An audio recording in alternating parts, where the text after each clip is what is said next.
இப்போ ஈரல் கிரேவி பண்ண போகிறோம். இந்த குண்டு கரண்டியில் ஒரு அளவு எண்ணெய், வெங்காயம் போட்டுக்கணும், கருவேப்பிலை, எண்ணெய் வெங்காயத்துலேயே போட்டுக்கணும், இஞ்சி பூண்டு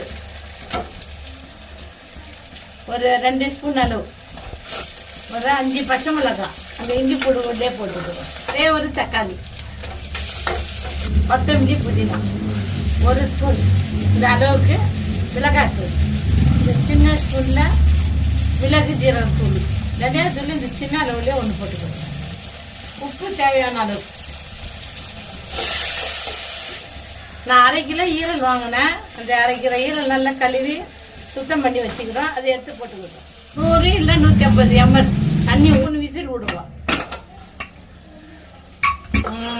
மாஷா அல்லாஹ், கிரேவி ரெடி.